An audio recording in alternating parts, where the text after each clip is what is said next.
She is a youth leader and a researcher working with the AUEU Youth Voices Lab.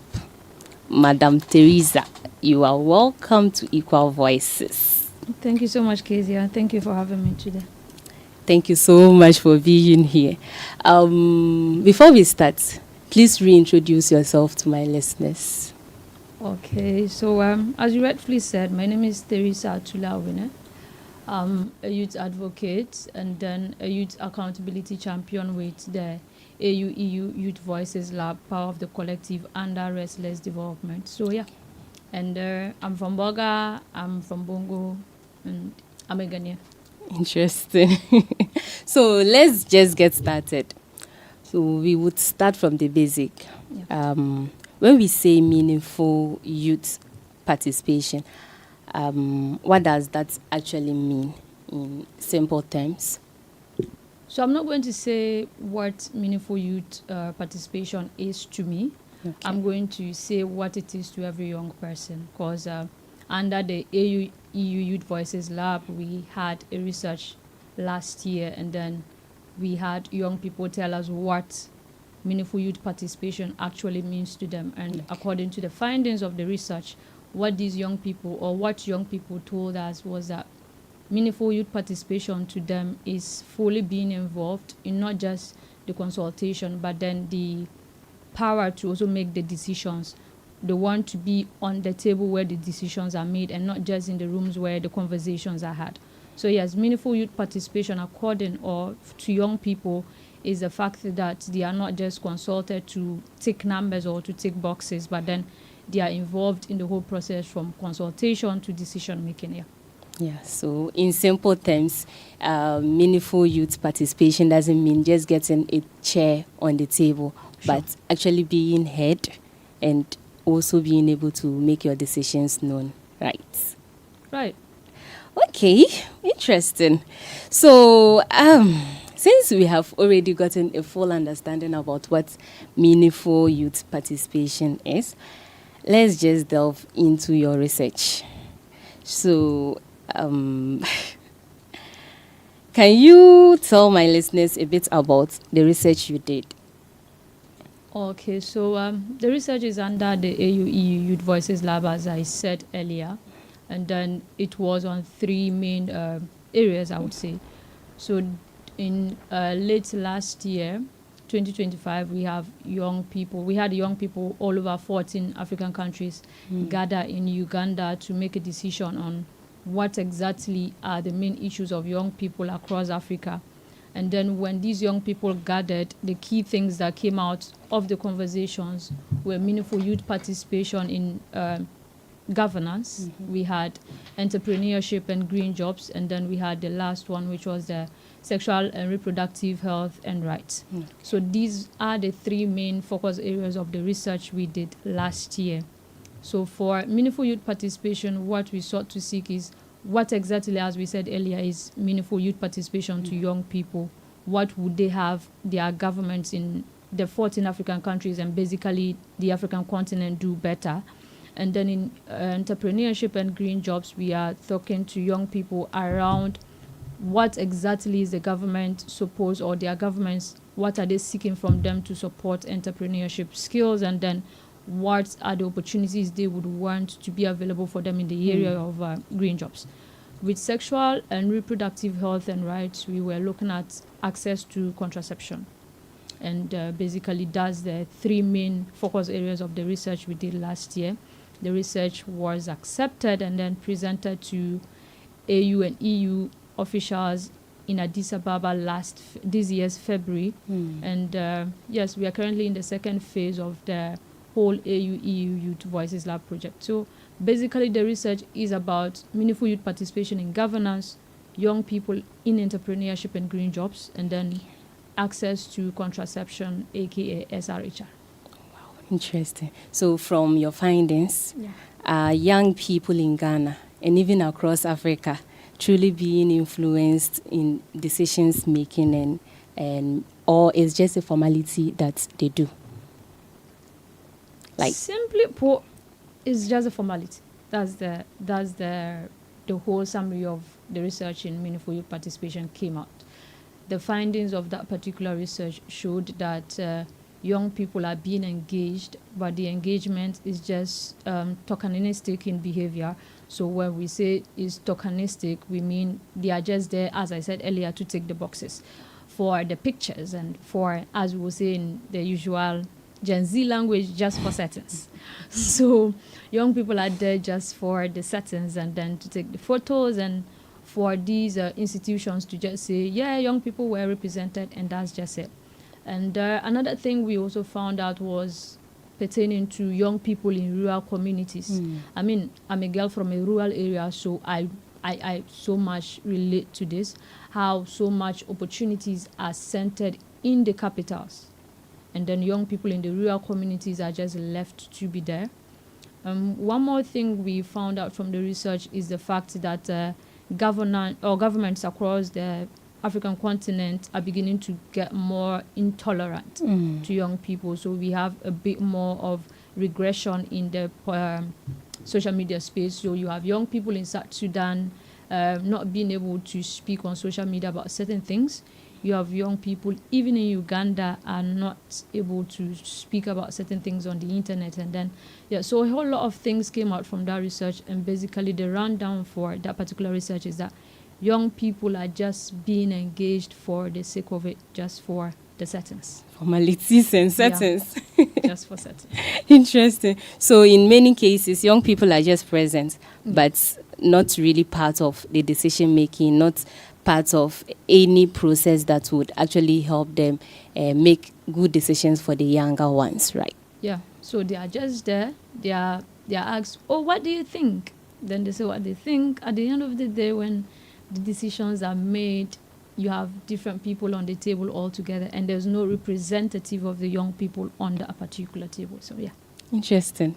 With what you just ended with, I have seen a lot of conversations or gatherings where the youth are always part of it, yet most often when given the opportunity to actually add their voices to whatever decision that is being made, the youth isn't actually able to add up meaningfully.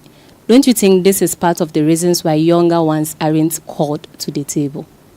So we can say young people, maybe a proportion of us are not informed about certain things, but we can't just say in a district like Bongo, you can find 10 or even one young person that is well informed in certain areas.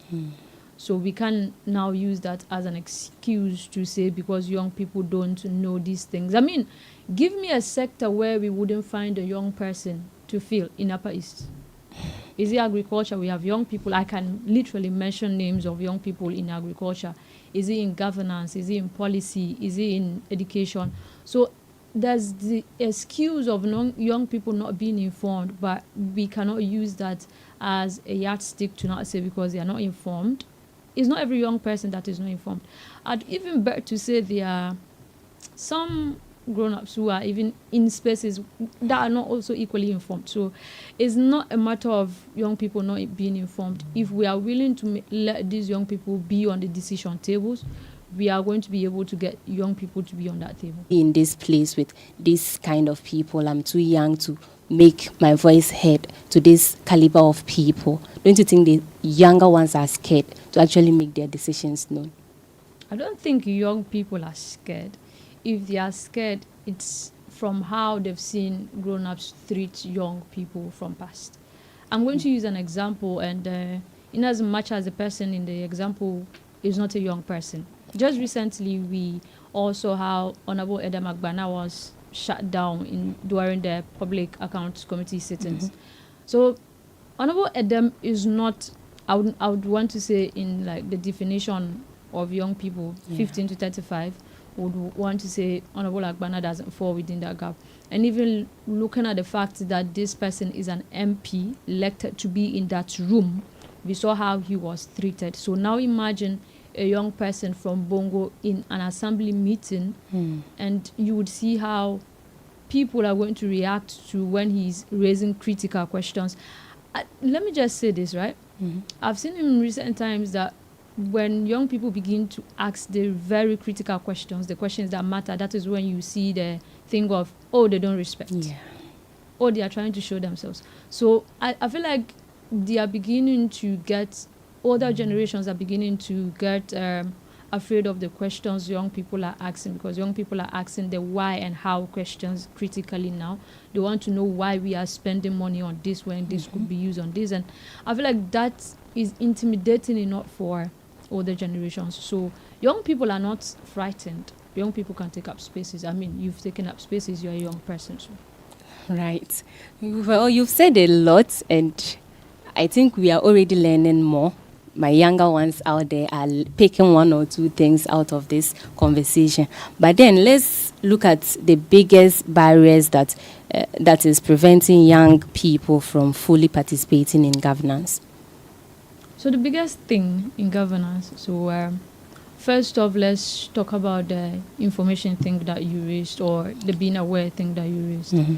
There are a lot of young people in Ghana that do not even know there's something called the National Youth Authority Act. Okay. There are young people in Ghana that do not even know there's something called the National Youth Policy. There are lots of young people that do not even know that they are supposed to have, young people are supposed to have representation on various committees and in various district assemblies. So there's the thing of the being aware. There's the thing of being aware of where we should be, what we should be doing. And there's also the thing of, as I raised earlier, being intimidated. Yeah. And then there's the thing of using, I think that is not so prevalent in our Ghanaian context, but in the broader continental, that is not so prevalent in our Ghanaian context, but in the broader continental space we towards young people. So yeah, to be even an assemblyman is political. So what exactly the problem right now is, even in a country where elections are highly monetized, and then we have a high rate of youth unemployment, I'm thinking of how a young person is able to pick a form to run for MP, a form that costs about 40,000 Ghana cedis. I mean, I'm a young person. I can't afford even 10,000 Ghana cedis as I'm sitting. So there's no way I can afford 40,000 Ghana cedis to run for MP. Even if you are going to be a political animal as a young person, being affiliated to the two major political parties in the country, NPP or NDC, there's a whole thing of the godfather thing.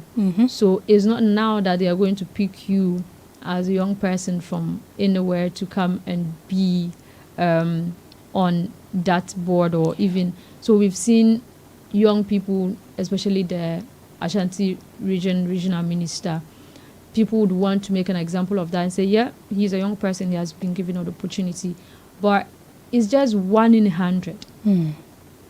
It's just 1 in 100. So a lot of things need to be done, right from depolarizing our spaces, our decision-making spaces, and demonetizing our elections.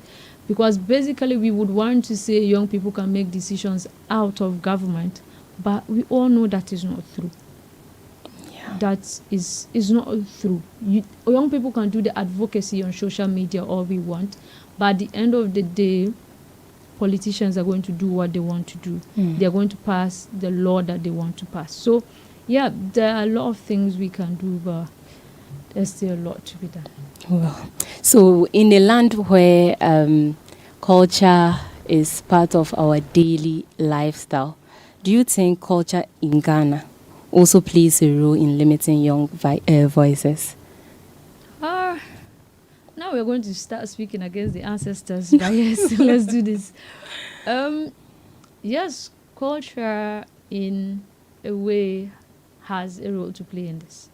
I mean, I'm from a traditional, I would say traditional area. Okay. Growing up, I wasn't taught to be quiet. I wasn't taught to be silent. But that is just 1 in 100 cases. There are young people that cannot even sit with their parents to have a discussion because it is believed that when grown-ups are gathered, what are you doing there? That's usually the question. I mean, can you see your age mate there? Why is grown-up speaking and then you are speaking? So even now becomes, I don't know how many young people have felt this, but the instances where your mother is shouting at you and is like, keep quiet, and then she asks the question and asks you again, why are you quiet? I mean, you just told me to keep quiet, so why are you asking me why I'm quiet again? So culture has a way to play, even as much as culture has been able to limit women to be in the kitchen. Culture has found its way to tell young people that don't speak because you are too young to speak, you don't have the experience to speak, this has not happened to you before, so you don't have any idea about what it is. So yes, culture in a way has limit or made a lot of young people timid, but then I think it's high time we draw a line between respect and then just saying what needs to be said. Yeah, so I asked this because looking at a lot of institutions, a lot of if a younger one is a leader or in the position of governance, the elderly ones are usually being feeling as if you, the younger one, when did you come on it? How did you get here? Why are you shouting at me? Why are you saying I should do this from that? I am older than you. I should be the one saying this. I should be the one doing this. Don't you feel the elderly ones, or because of culture demands, the elderly ones are usually feeling like they should always be the head. They should always be those making decisions for the younger ones? Okay, so I don't know whether I should apologize for what I'm about to say or just go ahead. Typical Gen Z fashion, I'm just going to go ahead. Wisdom doesn't come with age, unfortunately. Yeah. We have, sorry to say, a lot of fools grow old. Exactly. So I would want to say because young people are young, they don't have the wisdom to contribute in certain cases. What we need to understand now is that where the world is going is going to be difficult for even a 45-year-old to lead a 25-year-old. Looking at the demographics of the Ghanaian population, you have like almost is a youthful population. So you have a lot of young people in the population more than grown men. So when you have a system where you have older generations trying to lead the younger generation, there's going to be a bit of disconnection, even if that becomes a problem when these older generations do not want to actually assimilate into what exactly these young people are. I can imagine a 65 or an 85-year-old trying to lead a group of like the highest age being 25. There's always going to be a distraction. It's going to be a mismatch because there are things we know that they don't relate yes, to. You are old, but there are certain things you can't really know in our generation. There are certain ways you'll be able to transcend. I would be able to transmit a message to you to understand better that your mother wouldn't be able to do that. There are tough conversations that we are able to have that these older generations will not have the liver, sorry to say, to have these conversations. So yes, grown-ups, yes, you are wise, we know, but it's not everywhere that your wisdom can lead people. Your wisdom is good, but then there are certain spaces that we should just allow young people lead, allow them make the decisions. So yeah, grown-ups can lead, but then let us be able to carry young people along so that when you leave, young people know what it's about. Let us carry the young people along so when you leave, we would also know how to do what you were doing. Well, you are listening to Equal Voices on A1 Radio 101.1 megahertz, and today's topic is meaningful youth participation and the AUEU Youth Voices Lab. And I'm joined here with Madam Teresa Atule Awene. And you can join us live on Facebook at A1 Radio 101.1 and on YouTube at A1 Radio TV. So, coming back, now that we know about the findings, the research, let's move into solutions. Yeah, because we can't just find only problems without actually trying to solve them. Yeah. So what practical steps can policymakers take to ensure that youth voices are actually influenced in decision making? So the recommendations we have basically for the African continent is the introduction of youth quotas. Let's introduce youth quotas in our various institutions. It's not just having these youth quotas, but then another recommendation was the fact that when we have policies like the National Youth Policy, let's make them legally binding. A lot of the youth participation we are talking about to being tokenistic in behavior is because policies like the National Youth Policy is not legally binding. Institutions are not held to account for the participation of young people in their processes and all that. It's just a policy that is there. If you can do it, do it. If you can do it, leave it. So the suggestion too is that African governments must begin to have legally binding policies, and then they must be begin to domesticate the various treaties and charters that the African Union have, talking about the African Youth Charter and the Maputo Protocol that talks about sexual reproductive health.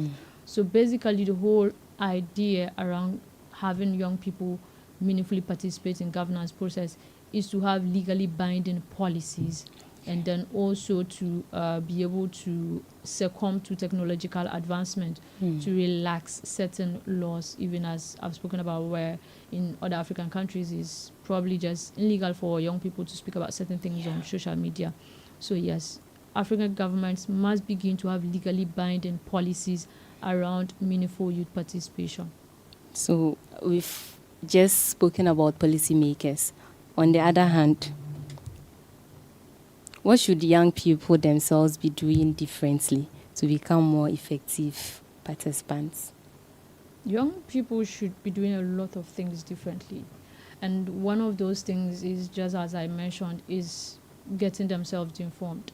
Read these policies. As I said earlier, it will shock you to know that even when we go on the streets right now and we ask young people, do you know what the National Youth Policy is?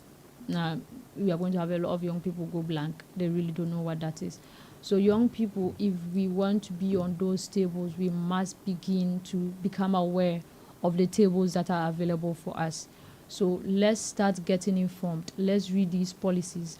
And when you read these policies, be courageous enough to ask for that table. I usually say that we are not waiting for a seat anymore. We are not carrying our own chairs to the table. So don't wait for opportunities to be given to you. You read the policy, it says in your district assembly there's supposed to be a youth rep on this particular committee. Approach your assembly, ask them, okay, according to this, according to that, there's supposed to be a young representative, a young person being a rep for young people on this committee. I would want to know who is the rep for young people on this particular committee. We should be able to become accountability champions for ourselves. And then we should be able to carry ourselves along as young people. It's not a matter of trying to be over the other person. You have an opportunity to participate in this and that, be able to carry young people along. Don't go there to represent. I usually just say that as advocates or even as youth leaders, we are not representing our own selves. We are representing a whole larger population of young people behind us. So come back to young people. What exactly are the issues? What do you want me to speak about when I go on these committees? So young people should be able to carry themselves along. Young people should start getting informed and start being courageous enough to demand for their place on the table. Wow, I love the ending. Demand for your place on the table. This actually means that we both have a role to play. Policymakers have a role to play, and we, the young ones, also have a role to play. If you're a young one listening to me right now and want to join the conversation, you can call us on 0382 091 508 or 0382 095 566. You can call in to join the conversation and to clear your mind if you have a question to ask. All right, coming back to you. Let's bring this back home. You've spoken about other countries limiting younger ones from speaking about certain issues. You've spoken about the world at large. So let's come back to Ghana. So how does this conversation we are having now connect to what's currently happening in Ghana? especially around governance, accountability, and then youth inclusion? So, typically Ghanaian fashion, what is happening in the Ghanaian eco space of governance and democracy and everything else you've mentioned, is the fact that currently we have a funding crisis with the NYA, and I feel like most young people don't even know about this. I come from Bongo. If you meet 5 young people and ask them if they know the NYA office in Bongo, they wouldn't know. I know a couple of people in Boga Municipal that wouldn't even know the municipal office for NYA. And that is because over the period of time, NYA, which is supposed to be the authority in charge of youth development and youth empowerment, has been so underfunded in recent times. So there's a National Youth Authority Act, Act 939, if I'm not mistaken, pardon me. And it sets up the whole NYA thing, and then it speaks about the funding for NYA, and it says that NYA is entitled to 5% of the District Assembly's Common Fund. But then we found out that this act was signed in 2016. So we find out that from 2018, the last time NYA actually had 5% was in 2018. That was the last time we actually had 5% from the District Assembly's Common Fund allocated to NYA. Since then, there has been a reduction from 2% to 2.5% to 4%. Since 2025, we had an allocation of 0.06. So yes, 0.6% out of 5%. So when the NDC came into government, the first allocation they did was 0.6% to the NYA. And currently, the 2026 formula has been approved, and then NYA has been allocated 0.0%. So basically, there's no funding for NYA from the District Assembly Common Fund, which in actual sense is a breach of the act. And then we don't have young people speaking about this. So first off, in the Ghanaian context, we see that the body that's supposed to be in charge of youth empowerment and youth development is underfunded. Secondly, you have a Ministry of Youth Development and Empowerment. That's the NYA, and YEA is supposed to be under. Shockingly, YEA, that is the youth arm or employment arm of the youth development structure, is also underfunded. They are entitled to 10% from the District Assembly's Common Fund, and that they don't have. They've not been given it in the recent formula. So you have the critical bodies or institutions or government institutions that is supposed to be in charge of young people being underfunded. So when the conversation about youth empowerment and youth development comes up, you don't really know how you want to structure this. You can't tell me that you are interested in the development of young people when you are basically denying the institutions in charge of these young people their funds. Is contradicting. So basically, that's one aspect of the whole thing. And we have the thing of the youth quotas that I mentioned. So for our parliament right now, it's just based on constituencies basis. So we don't actually have like special seats for people with disability. We don't have special seats for women or young people. I usually say no one is able to explain the troubles of another person if you're not in that shoe. I can never, no matter how much I try, I cannot explain the struggles of a visually impaired person. I cannot like confidently represent their views as much as someone who is visually impaired would do. So in our parliament or in our legislative arm currently, we see that it's structured in a way that young people don't actually have any influence on legislative processes. There are opportunities to contribute to the process, but then we don't have that we don't have that position to make decisions. We are just making contributions. If they can decide to accept them, they can decide not to accept them. So we have the youth parliament that is just there for formalities, as I mentioned earlier. They can make recommendations. Those recommendations, parliament is not bound to take those recommendations. And in as much as members of parliament would thrive, they cannot better represent the views of young people as much as young people representing themselves. there's no way my MP would speak for me. That he can try, but there's a way I want my issue to be presented that he can do it that way. And it's the same thing for every young person. So we have that too, and then we have the thing about the high cost of elections that I spoke about. So yeah. Wow. So all this you've mentioned actually shows that we are not just speaking about it, but then it's something we actually live with here in this country. Wow. Again, if you want to join in the conversation, you can call us on 0382 091 508 or 0382 095 566. Let's move on while we wait for our callers. So, personally, have you ever felt like your opinion haven't been heard or doesn't matter? A couple of times, but one example that has really, really stayed with me is okay. I'm not a member of any political party. Disclaimer. Well, let me say this. When the NDC came into government and decided to pass the Gold Board Act thing, they had regional consultations for the act to set up the whole board. Upper East had its consultation at Akayet. I was present. Not just me, but I was present with other young people from the Bongo Youth Network. Yeah.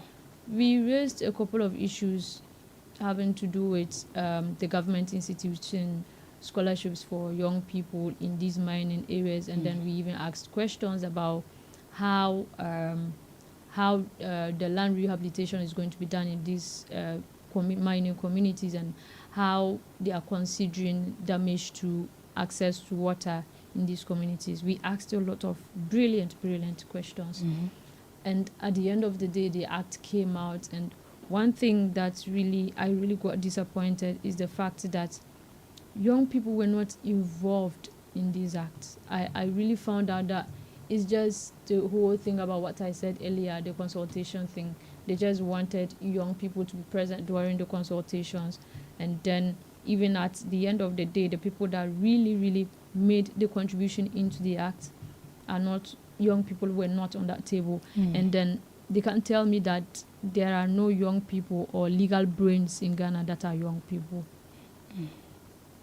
They can't, no one is going to tell me that. And then there's this thing about the constitutional review thing. Yeah. So we made several recommendations to the Constitutional Review Council or Committee, Constitutional Review Committee. One of such is the fact that we want a young representative on the Council of Elders. And per the summary of the recommendations that came out, this was not on it. We don't know what the thinking of the committee were or was for that not to be taken or considered. So yes, quite a number of times personally, I've had my own contributions not being considered. So yeah. And all this while, have you ever felt like, does it actually matter to make my voice heard? Since then, I've still been speaking. So I think I've still not given up. I still know that there's going to be a time, or such a time, that my voice would actually be recognized on the decision-making table. So yes, we are still not giving up. We are still speaking. All right, so let's take this call. Hello? Oh. You can join the conversation by calling us on 0382 091 508 or 0382 035 566. Hello? Hello? Hello. Good afternoon. Good afternoon. Your name and where you're calling us from, please. This is Matthew Ada. Okay, Matthew. Actually,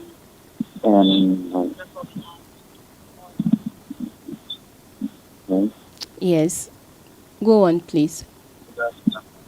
yes, sure. So, nice program and nice listening to my sister. Actually, she knows that I'm talking. I want to. There's this dilemma. I mean, a youth activist myself, and having worked to the pinnacle of leadership in, let's say, well, both in social and then the church. There's this thing that keeps lingering. Okay. Sometimes when you are even on the table, like she keeps saying, with the elderly, there are always two schools of thought. They say, one, we don't know how to ask for what is ours. Okay. And when they give us the opportunity, we don't have the requisite skills to use what is ours. What is her thought? I don't know whether that is clear. Okay. So it's like we don't know how to demand for what is ours.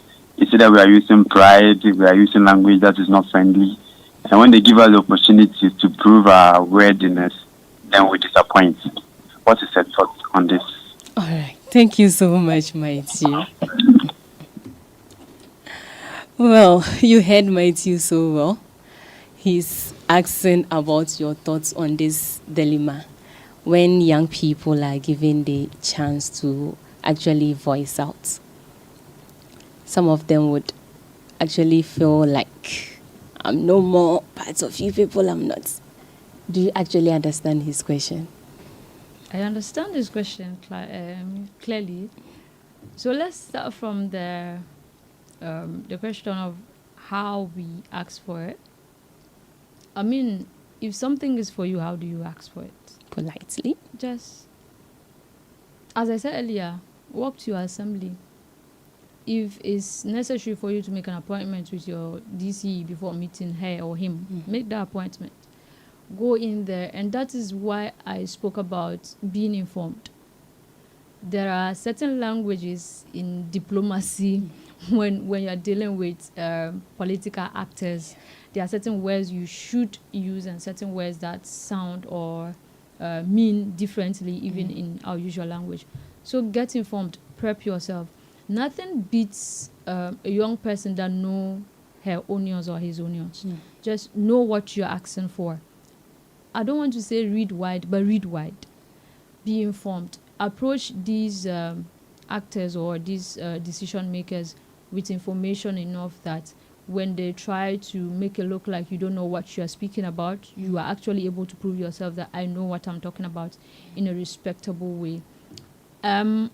As young people, most times we are triggered to get off and sound rude or sound disrespectful, but there are certain things you can get through that means. So just approach them. According to this, that, there's supposed to be a young person on this committee. I just want to find out, is there a young person on the committee? Who is this young person? Yeah. If there's no young person, they're able to tell you, there's no young person on the seat. Then if it's something you want to be on, just, okay, since there's no young person and there's supposed to be a young person on it, can I be that young person? What are the processes? Am I supposed to be vetted to occupy this seat? So, yeah, I feel like it's just a matter of know your onions, approach them, and don't sound rude or don't sound disrespectful. Just there's a way you can sound that you are actually intelligent without sounding insulting or disrespectful or rude. And I think there was a second question. What was that? I think Mighty will say it on the Facebook Live. Yeah. Right. So, if you also want to ask a question, contribute, or join this conversation, you can also call us on 0382 095 566 or 0382 091 508. So, there's a difference between demanding for answers, demanding for answers from the right people, and attacking the right people for answers, right? Most often, the younger ones would, yes, we have social media, we have a whole lot of places we can ask the leaders or the elder ones for informations or ask our questions. But more often, we get to them as if we are attacking them to, it is my right to get this information from you. It is my right that I do this, I do that. Don't you think these are some of the reasons why younger ones are not given the opportunity to be leaders or into the governance? So if it is my right, I don't know why I shouldn't say it's my right to get this. But as I said, I think it has to do with the approach. And there's always this thing, it's not just young people that are rude. Mm-hmm. You have grown-ups that are rude. So how do these young or grown-ups treat their colleagues that are rude to them? So it's the thing of, if you are mates with someone and the person is rude to you and you are able to just consider it, can they look at it to be like young people need to be mentored? Can we have older generations volunteering to mentor these young ones to be able to ask for these things? And then there's the right to information bill. So according to rights for information bill, it's my right to have that information. So if I write to you that I need this information on this and you don't give it to me, and I take a step further to go to the right to information commission or committee that I need information from this and they're not giving me, I don't see that to be rude. It's just me trying to get what I need to get. There are a lot of usually these acts we are trying to make it look like is a young person thing. There are grown-ups that are rude. How do we handle them? So if young people are rude, then we should be looking at, older generations should be looking at, how are we able to mold these young ones to come out right? So we should have mentorship opportunities for these young ones. Older generations in positions should be willing to carry young people along to mentor them, and not just young people from their, even if it's from your political space, at least make sure that as an executive of that political party, as you are stepping down, at least you have up to 5 young people that can take your position. You are an MP, and then we ask you how many people from your constituency or how many young people from your constituency can take over from you today. You can't even mention one person. So it's not about how young people are approaching them. If young people approach in a way that it is rude or disrespectful, are we able to sit these young people down and say, this and this is how, these are the languages you use in this setting, and these are the languages you don't use in this setting? We don't just leave them and say because they are rude, they shouldn't be on that table. It's literally their right to be on the table. So the fact that they are not asking it for it the right way doesn't mean we should be denied it because we are not asking for it the right way. We are not begging to be on the table. It is actually our right to be on the table. Well, before we wrap up, before we finish up everything, how do I put this? What does real change look like in the next 5 years when it comes to youth participation? Personally, what real change would look like for me is having a government that is dedicated to funding youth empowerment and youth development activities, events. Secondly, what would be real change to me is having a legislative arm of government that has youth quotas. I mean, it happens elsewhere in Kenya, it happens in Rwanda, it happens in Uganda, it can happen in Ghana. I mean, our names already rhyme, so why can't we follow suit? So yeah, real change to me is having young people or young youth quotas in our legislative arm of government. Real change to me would mean that in our various assemblies, committees of the district assemblies, we have youth representatives on there.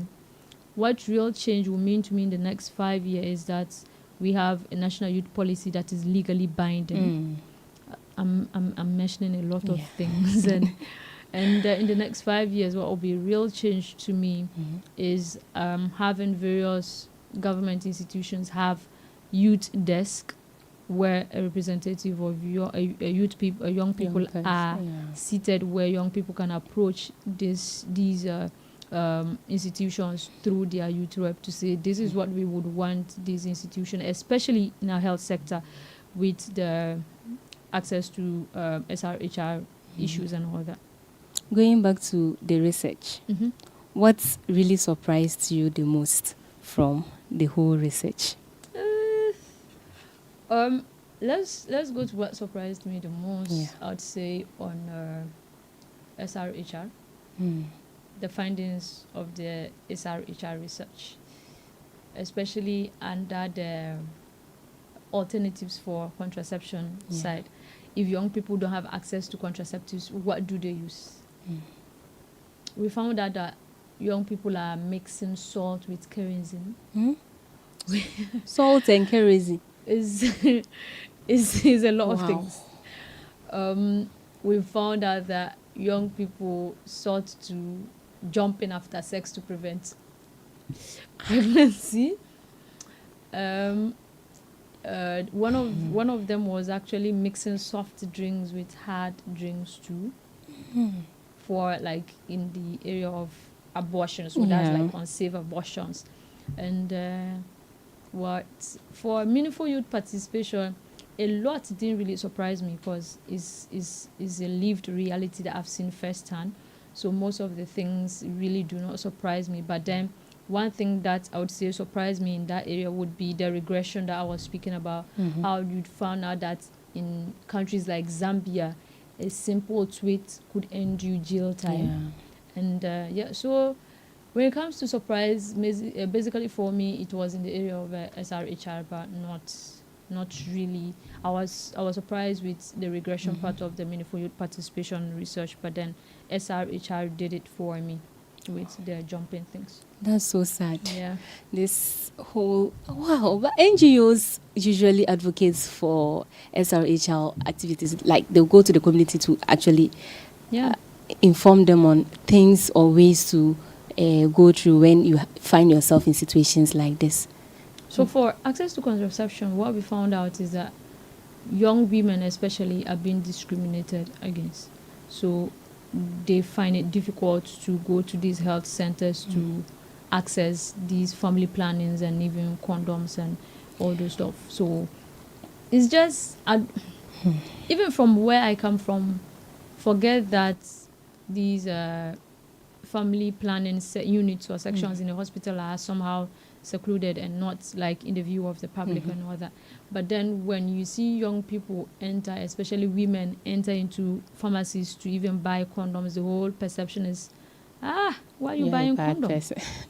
This person is a bad person. This person. So in light not to be considered a bad girl, they would rather just have sex without protection and then later on jump to prevent pregnancies. So that was one of the findings of the research. Young women particularly are being discriminated against when it comes to access to contraception. I'm so shocked, actually. I'm really shocked.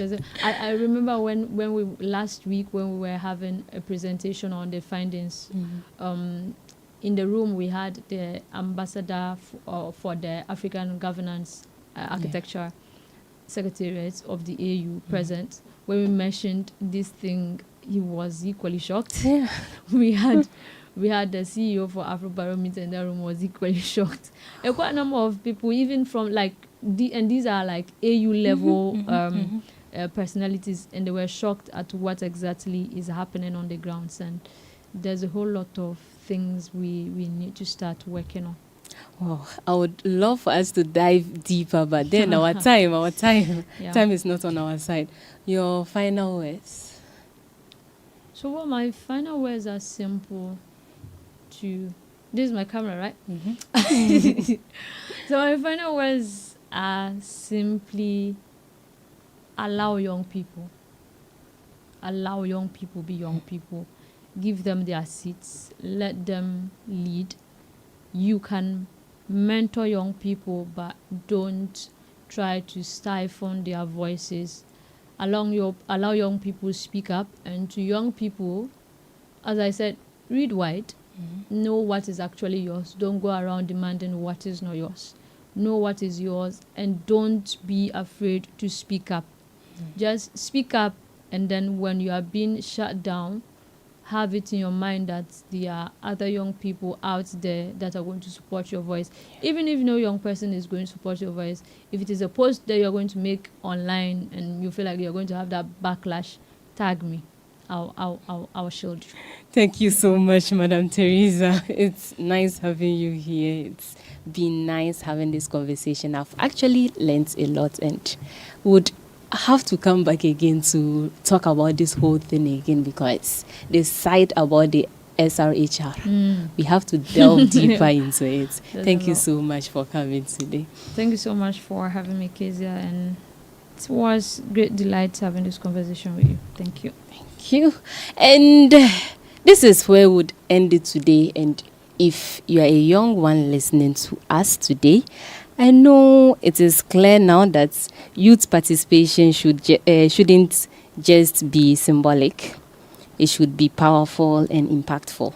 Young people are not just the future, we are the present. And our voices deserve to be shaped and decisions that affect our lives. Thank you so much for tuning in today on A1's Radio Equal Voices.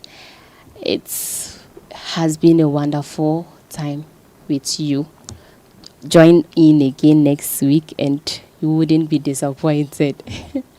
It is me, Kezia Purupeya Inso, who have hosted Equal Voices for today, sitting in for our regular host, Humu Kunsum Tahiru, and heavily produced by Ahoma Smith and Brakalala, helping us with all our live streams. Thank you so much, Brakalala, for that. Until we meet again next week, tune in for all our other programs here on A1 Radio, and see you again next week. And see you again next week.